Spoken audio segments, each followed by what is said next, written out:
안녕하세요. 김어준입니다. 지난 주말 카탈루냐 자치의회는 독립을 선언했고 이에 스페인 중앙정부는 자치의회 해산을 천명했습니다.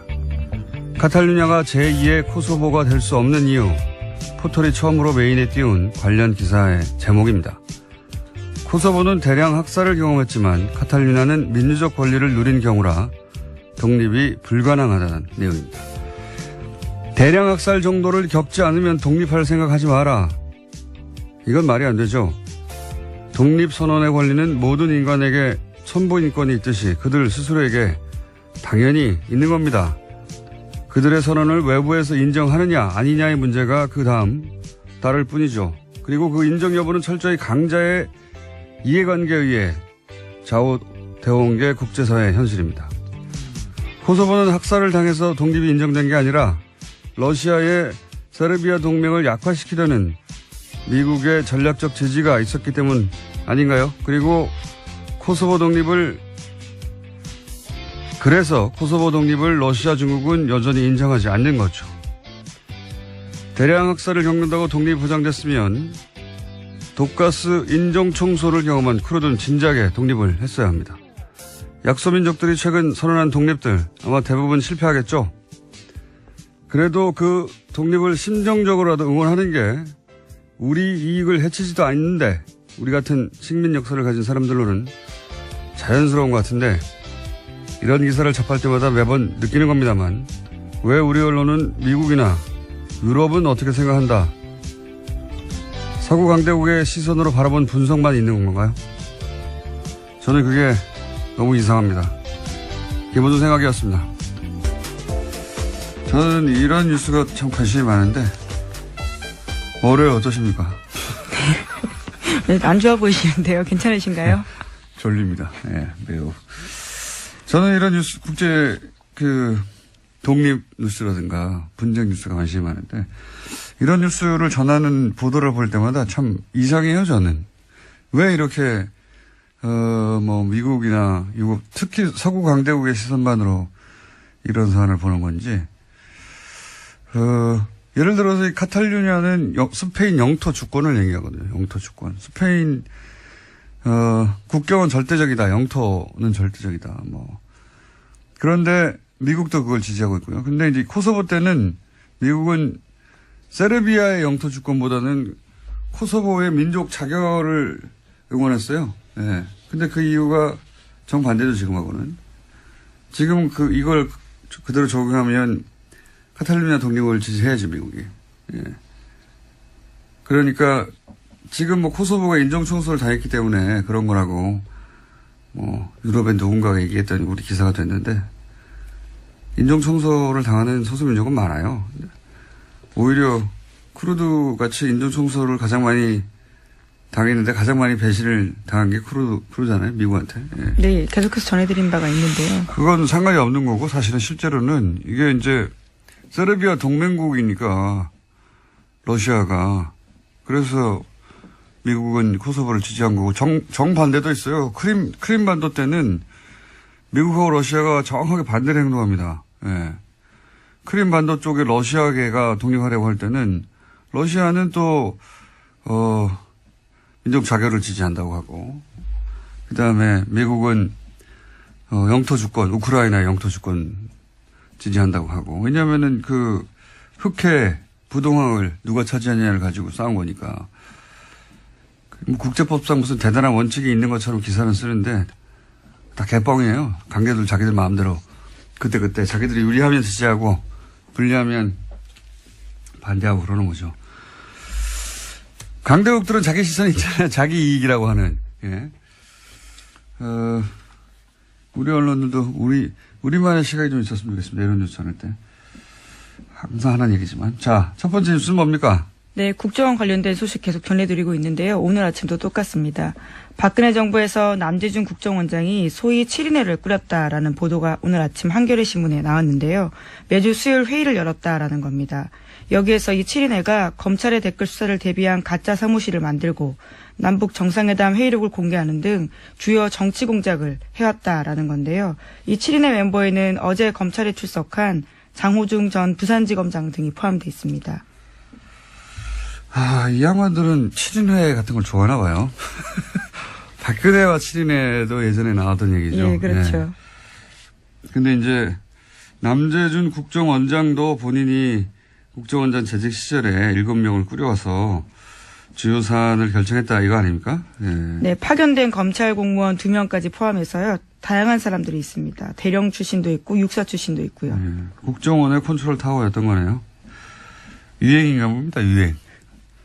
예. 박근혜 7인회도 사실은 탄핵 국면에서 초기에 도대체 누가 첫 번째 담화에서 사과를 바로 그렇게 하도록 유도했는가, 결정했는가 그 얘기 때 등장을 한번 했었죠. 여전히 미스테리입니다. 사실은 정치적 자살행위인데 JTBC 태블릿 보도 직후에 그렇죠. 바로 다음 날. 네, 바로 다음 날에 인정했는데 그때 인정 안 했으면은 여기까지 못 왔다고 보는데 저는 누가 그 결정을 했을까요? 박근혜 전 대통령의 정치적 감각으로 스스로 결정했을 리는 없을 거고 아직도 미스테리예요. 예.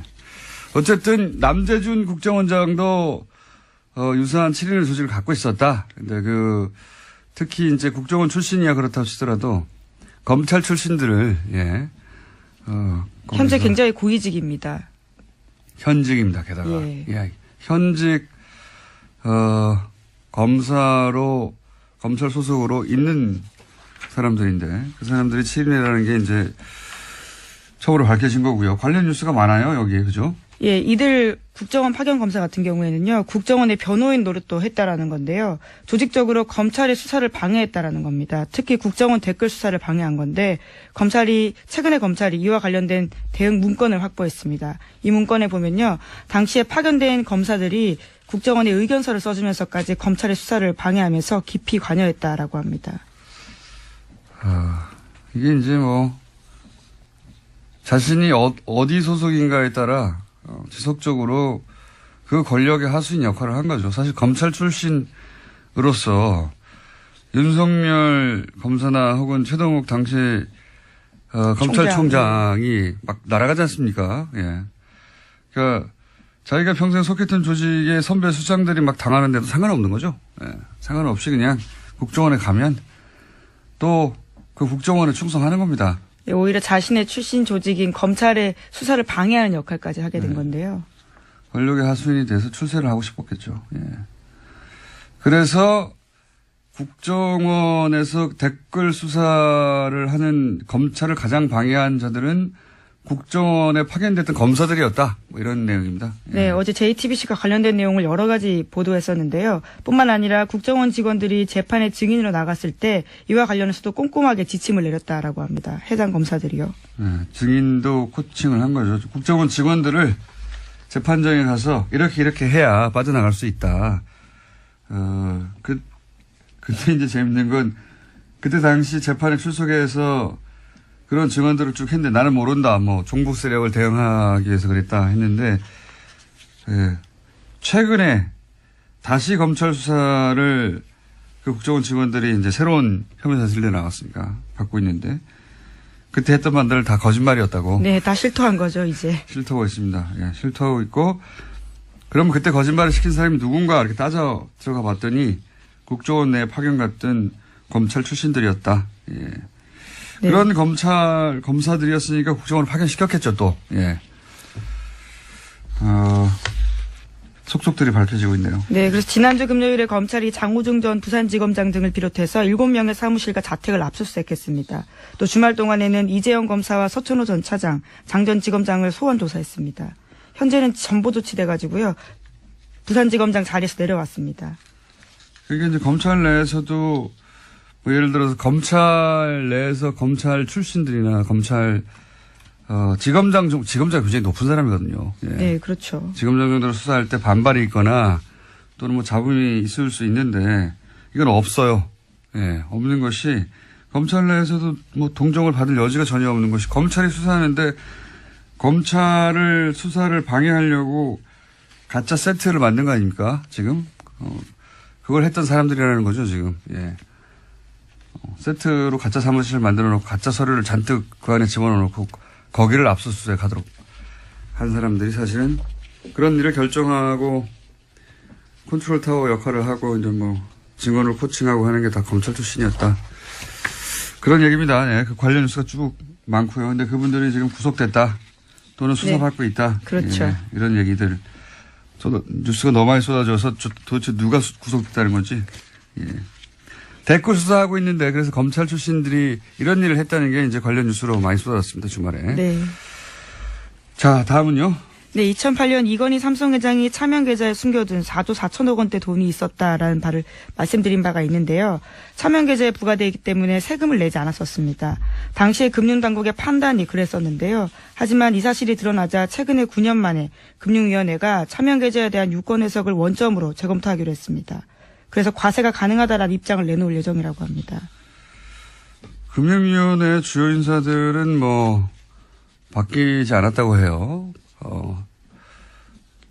정권이 바뀐 거죠. 예. 정권이 그렇죠. 바뀐 유권 해석이 바뀌는 거니까요. 정권이 바뀐 것이고요. 과징금 부과 대상은 아니라고 했는데 이렇게 되면은 조 단위는 아니고 그죠? 예.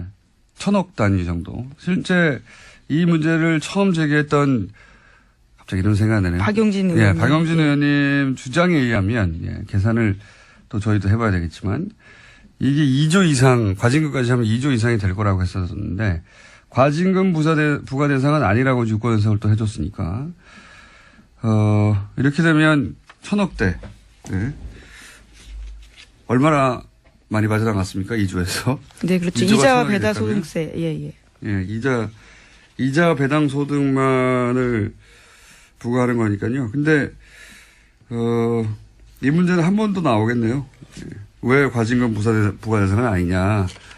과징금을 부과하면 실제로, 총 4조 얼마가 남겨 있었는데 거의 다 돈이 없어질 수도 있다. 그런 네. 얘기도 있었거든요. 90% 세율을 적용할 경우에 대한 이야기일 텐데요. 오늘 최종구 금융위원장이 국회 국정감사 나오기 때문에요. 이 문제 다시 따져 물을 것으로 보입니다. 그러니까요. 예.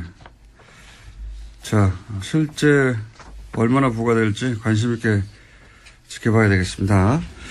그리고 이제 깜빡 잊었는데 원세훈 아까 댓글 이야기할 때 원세훈 원장이 국정원은 불법적으로 일을 해야 한다 뭐 이런 얘기를 했다고 했잖아요. 그죠? 네, 관련된 소식이 또 주말 동안에 전해져서 화제가 됐었는데요. 댓글 공작 등 혐의로 구속된 유성욱 전 심리전단장의 발언입니다. 자신이 수감되기 전에 장문의 글을 남겼는데 이를 경향신문이 보도한 겁니다. 그러니까요. 원세훈 전 원장이 어떤 이야기를 했는지에 대한 폭로인데요. 내용을 보면 이렇습니다. 적법 범위 내에서 일할 것 같으면 국정원이 무슨 필요가 있느냐. 국정원은 법을 초월해 일할 수 있어야 한다. 이렇게 강조했다는 겁니다. 국정원이 다른 국가와 첩보 전쟁을 하면서 그런 경우가 있을 수는 있겠지만 이게 이제 국민들을 상대로 댓글 다는데 이걸 적용했다는 거죠. 예. 그렇죠. 자국민 대상으로 불법적인 일을 해야 된다라고 아예 지시했다라는 거죠. 이건 뭐 그럴 법한데 제가 폭로한 장문에 글에서 주목했던 부분은 뭐냐면 원세훈 원장이 재임 기간 중 지나치다 싶을 정도로 사이버 엄보에 매달렸다 이런 기억이 있다라고 하면서 이제 쭉 썼잖아요. 다음 아고라를 잡아야 된다느니. 근데 이건 제가 지난번에 한번 얘기한 것 같은데 이렇게 원세훈 원장의 사이버 업무에 매달린 이유 자체가 이명박 전 대통령 때문이에요. 예, 이명박 전 대통령 취임 초기부터 청와대 행정관이 근무하는 사무실에 내려와서 여기저기 댓글 달라고 직접 지시했다고.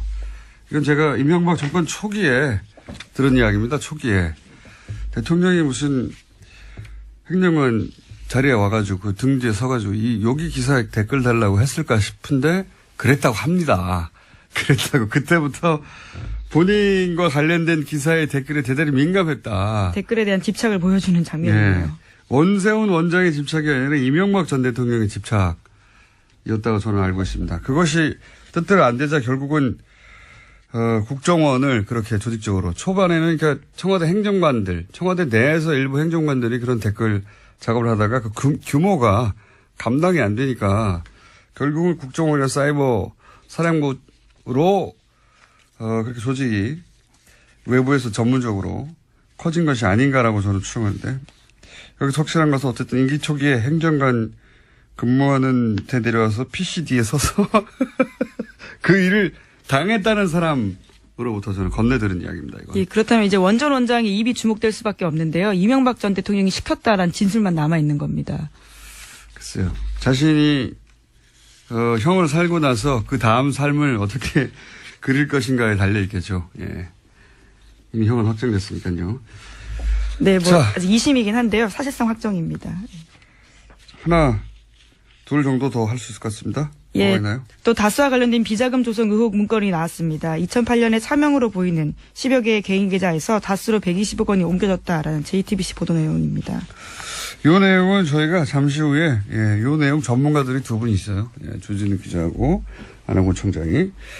JTBC가 급하게 아침부터 단독을 한 내용이죠. 예. 간단하게 정리하면 2008년에 개인 명의의 계좌 43개가 다스로 옮겨졌다 이런 내용인데 이 문건 자체가 주진우 기자가 사실은 들고 나왔던 문건 제가 이 방송에서 얘기했던 내용입니다. 예. 네, 분홍 보따리에 쌓여져 있던 그 문건이죠. 네. 이 자세한 얘기는 잠시 후에 하기로 하고요. 자, 다음 뉴스 하나 아직 2분여 남았네요. 2개 정도 더 할 수 있습니다. 예. 네, 자유한국당이 현재 국정감사 보이콧하고 있다고 밝혔는데요. 하지만 다음 달 2일로 예정된 국회 정보위에 국정원 국정감사에는 참여하겠다라는 의사를 내비쳤습니다. 정보위와 자유한국당 간사인 이완영 의원이 어제 밝힌 바인데요.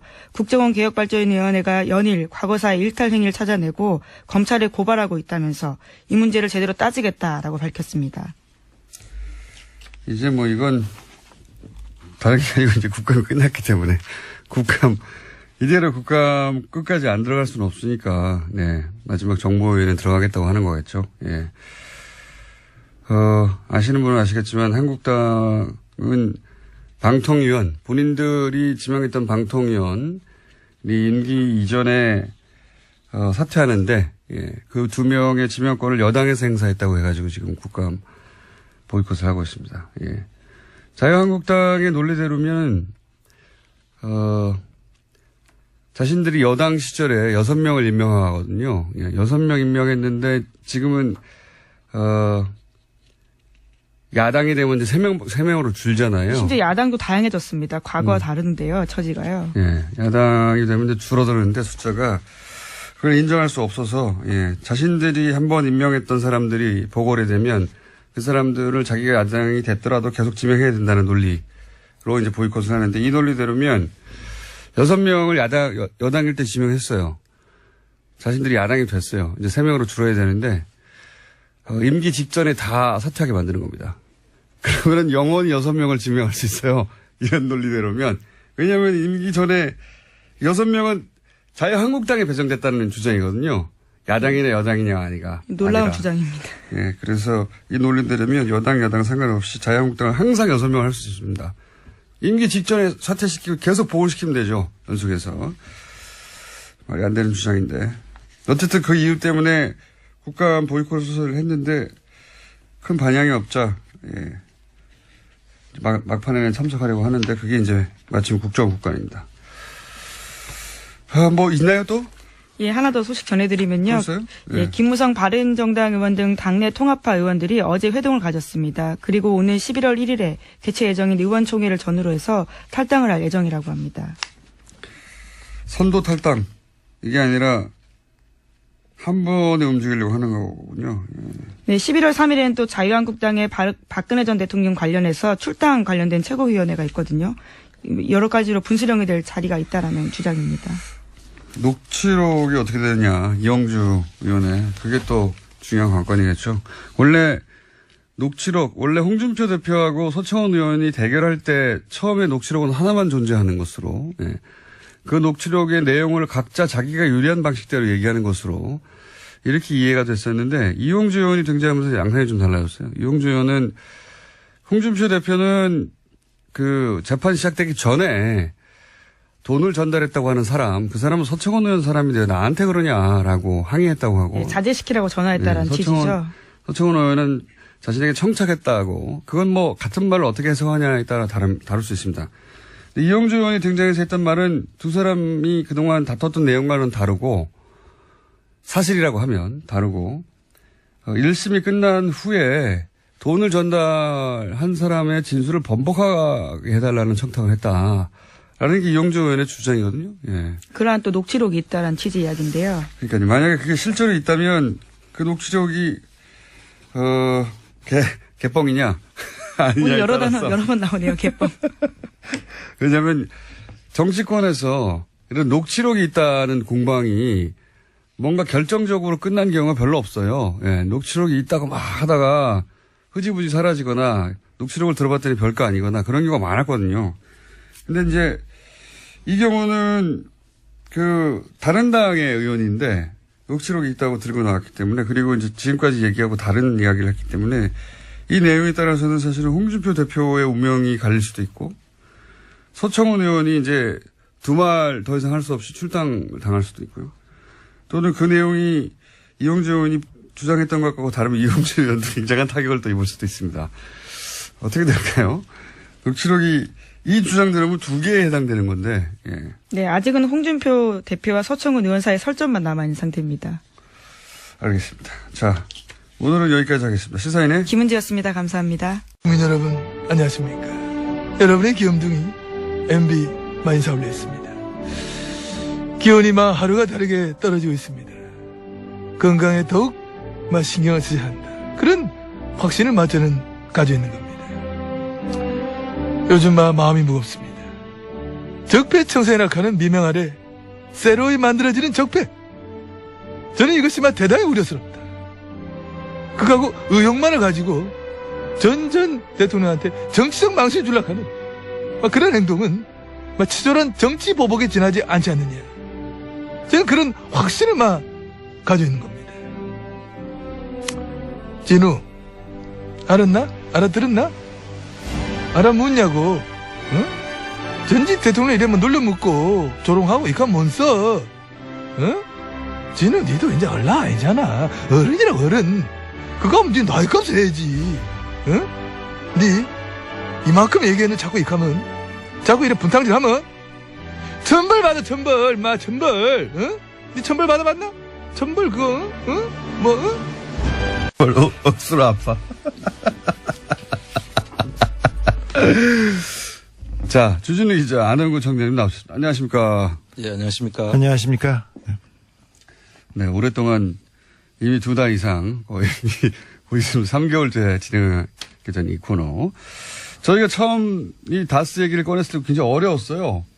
왜 구조부터 이해시켜야 되기 때문에 BBK 10년 전이 아니죠. 17년 전으로 거슬러 올라가서 또 땅이 있었다 이게부터 해가지고 참 복잡했는데 이제는 많은 분들이 이제 전체 그림은 이해하시는 것 같고 그리고 이제 많은 분들이 그래서 다스는 누구 거냐고 묻기 시작하셨습니다.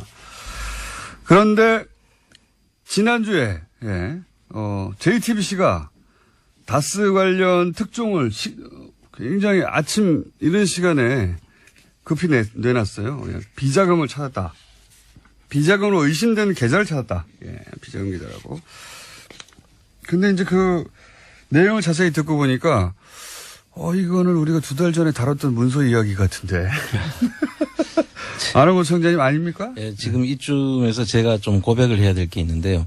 그 주진우 기자가 찾은 문건 속에 그 비자금으로 보이는 명단들이 있었지 않습니까? 그걸 제가 하도 아무도 안 받길래 제가 그 JTBC에 그걸 줬어요, 사실은. 주진우 기자한테 상당히 미안하게 생각하는데. 아니, 그 말은 하고 해야 될 거 아니야, 말은. 아니, 근데 그렇게 해서 JTBC가 아주 제대로 그 기사, 그 문서의 의미를 저희는 읽고 지나갔었거든요. 뭐냐면, 이건 김재정 씨, 차명 계좌, 김재정 씨 이름 하에 관리되는 차명 계좌로 의심된다. 이것이 결국 비자금 아니겠는가. 이런 식의 아주 짧은 코멘트만 하고 넘어갔어요. 예. 그랬는데, 여기서 JTBC는 뭐랑 매치를 시켰냐면, 이거는 JTBC의 공입니다. 공인지 실수인지 앞으로 밝혀지겠지만. 2008년에 이제 정호영 특검이 있었습니다. 정호영 특검이 도곡동 땅에 소위 말해서 BBK 특검이었죠. 예. BBK 특검. 덮어주기 특검이었죠. 예. 그 특검 때 실제로 다스의 차명 계좌로 약 120억 대의 비자금이 조성된 거를 찾고도 덮어버렸다. 이런 얘기 저희 방송에서 몇 번 했는데 액수가 거의 비슷해요. 예. 그래서 JTBC는 이 소위 이제 정호영 특검이 덮었다고는 120억대 비자금의 계좌를 확보한 것으로 이해한 겁니다. 그렇게 지금 보도가 나갔고. 예. 네. 네. 그럴 수도 있죠. 그것도 안홍구청장의 공이 큰 것 같은데 아니에요. 아니에요. 그 정호영 특검이 찾은 그 비자금은 네. 그때 당시 사장 김성우라는 사장이 그 권안무개 전무랑 해서 관리하던 따로 MB는 모르던 자금이었어요. 그래서 그 MB는 모르던 비자금을 찾아서 MB 쪽 다스한테 돌려준 게 그때 100억 원대 그 자금이었고. 이명박 전 대통령이 모르던 비자금이 있을 수 있습니까? 모르는 것으로 했겠죠. 자, 아니요. 2007년까지는 네. 다스는 이명박의 회사고 이명박이 수시로 돈을 찾아가요. 그러기 위해서는 전산화를 시키면 안 돼서 수기로 장부를 만들었어요. 수기로. 그래서 장부를 만들고 돈을 계속 빼갔습니다. 선거 때마다 이렇게 빼가고 왔다 갔다 했는데, 워낙 그렇게 장부도 제대로 안 되고 전산화도 안 됐으니까 이거 빼먹기 좋지 않습니까? 그럼 이명박 전 대통령 잘못이 없죠. 그 비자금에 대해서 몰랐다면. 자, 100몇 억에 대해서는 없는데 그것만 비자금이냐? 그거 말고 또 있어요. 이번에 나왔던 그거는 이것 말고 또 다른 비자금이었고요. 아니 그러니까 이제 그러면 정리를 해보자면 정호영 특검이 찾았던 120억 그 비자금은 그러니까 MB는 모르고 그 임직원들이 해먹다가 걸린 돈이었어요. 라고 지금 주진우 기자는 알고 있는 것이고. 그럼 그 자금들을 다스로 옮겼는데. 그 자금을 그걸 현실화한 것이다. 이런. 네네, 그렇죠. 그렇습니다. 그 부분은 또 다르게 얘기했는데 지난번에 우리가 방송에서 대통령 되기 전에. 못 알아듣고 있어요. 지금 혼자 진도 나가지 말고. 자, 지난번에 저희가 대통령 안가에서 대통령이 되기 직전에 그러니까 당선자 시절에 안가에서 이동영이라는 사람이 오고 어떤 사람이 와서 사장을 잘라라 말라 이렇게 해서 안가에 왔다는 얘기를 잠깐 했었어요. 근데 그때 잠깐만.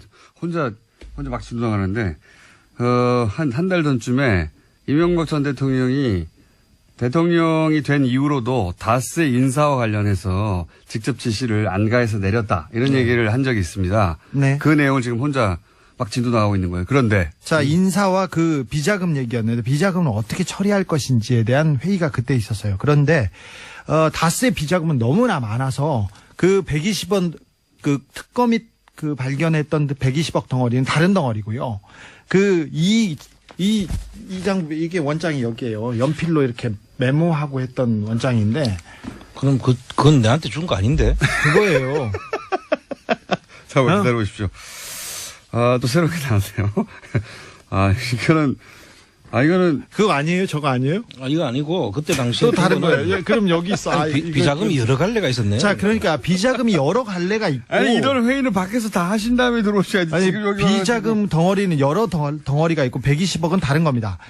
비자금이. 잠깐만. 정리를 다시 하자면 이게 무슨 얘기를 하고 있냐면요. 못 알아들어요. 이렇게 가면. 자, 저희가 2달 전쯤에 김재정 씨는 다스의 소유주라고 이명박 전 대통령이 주장했던 처남입니다. 근데 사망을 하죠. 사망을 해서, 사망을 했을 때, 김재정 씨와 몇몇의 차명으로 관리되던 계좌가 40개 이상 있었어요. 예. 그 계좌에서 약 120억이 회사로 들어갑니다. 다스 회사로. 그 문서에 대해서는 저희가 2달 전쯤에 김재정 씨 관리하에 있던 차명이 사망을 하자 아마 들어오나 보다. 이렇게 설명을 했고, 근데 JTBC가 이 문서를, 2008년에 정호영 특검이 120억대 비자금을 조성했다고 하는데, 요게 요 돈이구나. 라고 추정된다고 보도를 했어요. 했으나 제가 설명 좀 주진우 기자의 주장은 그 돈은 그 돈대로 따로 있고, 예. 더 좋은 뉴스죠. 예. 또 있다니까. 아니 그렇죠. 비자금이 많이 있었어요. 비자금 그 돈은 그 돈대로 100억대 따로 있고. 100억대 덩어리는 여러 덩어리가 있었어요. 제가 비자금을 하나만 공개할게요. 저한테 기자들이 취재하기 좀 버겁고 어렵고 그러면 안원구청장한테 가시면 아까 단독도 막 주시니까 그러니까 자 가면 됩니다. 그 다른 비자금 공개할게요. 여러 비자금 덩어리가 있어요. 100억짜리. 자, 2007년도에 그 대선 직전에 다스 실소유주 논란 나오고 그래서 그리고 검찰이 수사를 했어요. 특검 전에. 그때 그래서 자금을 자꾸 정리하게 되는데 백억대, 수십억대 이렇게 덩어리가 있는데 120억은 또 다른 덩어리고 100억짜리 비자금 하나 제가 공개하겠습니다. 2007년도에 경주 외환은행 그 지점에서 문 닫기 30분 전이었어요. 그때 김진 사장 아시죠? 예, 알죠. 김진 사장 이영배라는 사람은 또 다른 다스의 차명회사 금강이라는 데 대표예요. 이 사람이 가서 100억짜리 수표를 한 장 찾았어요. 2007년 며칠 날? 2007년도에 예. 며칠 날인지는 몰라 나도. 경주 외환은행 지점에서 100억짜리 수표를 사장과 이영배 금강 대표가 가서 100억짜리 수표를 하나 찾았다. 수표를 하나 찾아가서 MB한테 갖다 줬답니다. MB한테 갖다 줬다. 네, 그때가 언제쯤이었냐면 라고 이 누군가가 지금 제보를 한 제보했어요. 거죠. 네. 그 뉴스를 보고 그 내부자가 지금 전화를 했는데 그런데 2007년이 아니라 BBK 특검이 끝나갈 때니까 2008년 초죠. 예. 2008년 초였고 꼬리볶음탕을 먹기 2, 3일 전이었다고요. 구체적인 날짜를 하고 있습니다. 꼬리볶음탕을 먹기 2, 3일 그건 전. 2008년 그 2월 달이죠. 네. 그 담당 직원은 아직도 다스에서 격리 직원으로 있는데 이 100억을 찾고 이 관여했던 사람은 조땡땡입니다. 조땡땡.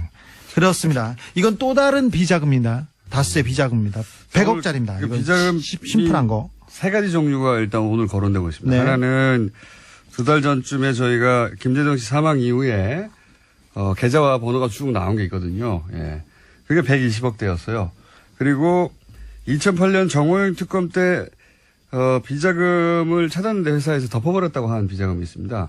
그 비자금과 김재정 씨 비자금이라고 추정되는 내용이 같은 건 줄 알았더니 다른 거예요. 다른 거라고 이제 주진우 기자는 주장하고 있고 JTBC에서는 아니 JTBC 몰라 그거 모른다니까. JTBC는 같다고 생각을 해서 네. 예, 그렇게 JTBC 추정을 한 에서 것이고 본 자료는 예. 어떤 자료냐 하면 그 개인 명의로 돼 있던 그래 명의로 돼 있는 있던 자금을 다스로 넘긴 자료죠. 다스로 옮긴 자료예요. 그러니까 그때 무슨 우리가 이야기냐면 설명한 게 맞아요. 예. 그 이야기는 뭐냐면 실시간으로 회의 중입니다. 지금 이 돈은 무슨 돈인가? 그 자금들은 이제 정호영 특검이 지금 추정해 보면 정호영 특검이 있다고 했잖아요. 그거를 아마 이제 있다고 해서 그거를 현실화 시켜서 덮으려고 했던 거 아닌가. 그럴 수도 추정했어요. 있겠습니다. 자, 근데 그럴 비자금 수도 덩어리가 있겠습니다. 지금 다른 덩어리가 하나 있죠. 한 덩어리만 더 얘기할게요. 이게 무슨 얘기냐면 정호영 특검이 비자금이 있다고 하니까 이게 두 분만 알아들으면 뭐해요. 두 분이 회의는 밖에서 하고 방송 내용을 해야 되는데 두 분은 지금 합의를 봤습니다. 어떻게 합의를 봤느냐. 정호영 특검이 120억대 있다고 하는데 그러면 그게 비자금이 아니라고 이제 맞춰야 되잖아요. 그래서 김재정 씨 차명 중에 120억대를 이렇게 두드려 맞춰가지고 그걸 해명하려고 했던 거 아니냐. 이런 지금 설명입니다. 그리고 지금 주 기자가 준 제가 이 자료는 네. 그 자료가 아니죠. 그 자료가 아닙니다. 다른 자료예요. 예, 다른 비자금 정보. 그러니까 기자들 오시면 내가 다 드릴게. 자, 그리고 하나 더. 잠깐만. 비자금 하나 더 공개하자고. 잠깐만, 비자금 그래서 세 가지 종류가 지금 거론이 됐고요. 다른 덩어리 또 줄게. 자, 네 번째 덩어리가 나오려고 합니다. 네 번째 덩어리입니다. 강남 교보생명. 강남 교보생명. 옛날에 제일생명 사거리에 있었는데 거기에 있는 교보생명 지점에서 이병모. 이 사람은 청계재단을 할 때 나오는데 지금도 청계재단 있죠. 재단에 있습니다. 네. 그리고는 김백준 씨와 함께 그 이명박의 그 자금 관리원이고 집사하고 건물 관리하는 분인데 이 사람이 돈을 찾아다가 다시 이명박한테 입금시킵니다. 돈을 얼마를 찾았어요? 여기는 수십억 된 것 같습니다. 수십억 대. 자, 몇 가지 덩어리가 있는데 이 덩어리가 별개의 덩어리인데 그때 특검이 그 BBK 특검 때 이 비자금을 검사들이 다 파악했어요. 이것도 있고 저것도 있고 저것도 있고. 지금 얘기한 경주 외환은행 지점에서 문 닫기 30분 전에 김진 사장하고 이영배 대표가 100억 수표를 찾아가지고 전달했다고 하는 거는 이것도 검찰이 파악하고 있는 겁니까? 아니, 그거는 이제 돈이 있다는 거를 그 검찰이 파악해서 알고 있는데, 클리어 되니까, 꼬리곰탕 먹기 며칠 전이지 않습니까? 그러니까 의혹을 다 털어주지 않습니까? 털어주니까 자신있게 그냥 돈을 찾아가지고 그냥 갔죠. 이것도. 털어주기로 결정돼 있으니까. 자, 근데 검사들이 다 알고 있었어요. 그래서 특검에서 그때 검사들이 파악한 비자금이 200억이 넘었어요. 100억대가 아니었어요. 그러니까 정호영 당시 특검이 당시 파악한 금액도 100억대가 아니라 200억대였다. 훨씬 넘었어요. 예. 그랬는데 그래서 삼성 서울병원에서 그때 이상은이 조사를 받으려고 하니까 삼성 VIP실, 삼성병원 19층 VIP실에 숨었어요. 숨어서. 누가? 이상은이요. 이상은 회장이. 지금 현재 다스 회장입니다. 네. 예. 회장을 조사하려고 하니까 거기 글로 가서 그냥 병원에 있었는데 검사들이 와가지고 비자금에 대해서 처음에는 막 물었어요. 근데 나중엔 다 덮어졌죠. 근데 특검의 결과는 어쨌든 다 덮어진 걸로. 다 덮어졌습니다. 네. 근데 특검에서 이미 200억이 넘는 수많은 비자금 계좌와 비자금 덩어리가 있는 것을 확인하고 다 덮어졌습니다. 100억대가 아니라 200억대였는데 덮어졌다. 네. 그러면은 또 JTBC가 보도한 것과 또 다른 또 관점인 거죠. 달라진 게 있네요. 여하간 JTBC는 JTBC 관점이 안원구청장 관점이니까 그 서류를 분석하고 그런데 얘기를 조금 더 해보자면 덩어리가 이렇게 있는 성격이 아예 다른 거라고요. 그러니까 JTBC의 관점이 자연스러운 관점이긴 합니다. 시기가 맞기 때문에 예. 120억대가 있었다고 정호영 특검이 발견했는데 덮었다고 최근에 보도가 됐잖아요. 네. 예. 그 금액과 이 금액이 대충 거의 비슷하기 예, 때문에 거의 맞는데 예. 거의 맞아서 그래서 다스에서 해외에 있는 계좌들을 가지고 120억을 만들었을 수는 있어요. 근데 하지만 그때 정호영 특검이 120억 원대 비자금이 나왔다는 거 한 것은 MB 몰래 딴 주머니 찬 다스의 임직원들에 대한 임직원들이 만들어 놓은 비자금이었어요. 그러니까 또 다른 비자금 덩어리였던 거죠. 자, 비자금 덩어리가 여러 개 나왔고 심상정 의원도 사실은 JTBC가 보도한 그 내용이 정호영 특검이 덮은 그 비자금이 아니냐. 왜냐하면 규모가 120대거든요. 시기가 맞고 그래서 이제 그렇게 예, 생각을 한 것 같고 지금 주진우 기자의 주장으로는 120억의 특검이 덮은 거여도 상관없고요. 그러면 밝혀진 거고요. 그게 아니라 별게 더 있으면 더 좋죠. 또 나온 거니까. 아니 그러니까 또 다른 덩어리. 또 다른 덩어리가 있다. 그때 100억은 소위 이제 다스 내부에서 해먹은 비자금이고 그거 외에 또 이명박 전 대통령이 비자금을 받아갔던 것들이 몇몇이 네. 있다. 네. 특정 외환은행과 그다음에 특정은행과 교보생명 지점에서 등등. 이건 정확한 내용은 이제 세무조사나 검찰 수사에서 정확하게 밝힐 필요가 있다 그렇게 보여집니다. 덩어리가 너무 많이 나오니까 이제 헷갈리기 시작하는데 차근차근 하려고 그러는데 갑자기 JTBC가 나오는 바람에 한꺼번에 당시에 2007년도에까지는 다스에서는 그런 큰 회사에서 뭐 장부가 수기였어요. 그러니까 그냥 종이로 써가지고 이렇게 갖다 놓는. 다음 주에 제가 수기 장부를 하나 이렇게 샘플을 가져올게요. 장부에서 찾아와서. 그런데 다 어디서 가져오나 몰라요. 2008년도에 그 특검이 시작됐지 않습니까? 그래서 그 당시에 양산 폐기물 업체에 1톤차 분량 3개를 가져다가 이렇게 폐기했어요. 근데 폐기했던 그 직원이 또 보낸 또 편지를 하나 제가 조금만 읽어드릴게요.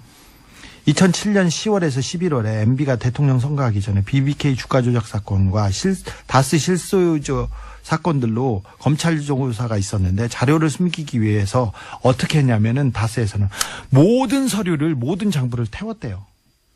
근데 어떻게 샀나 이제 다 태워가지고. 회사에서는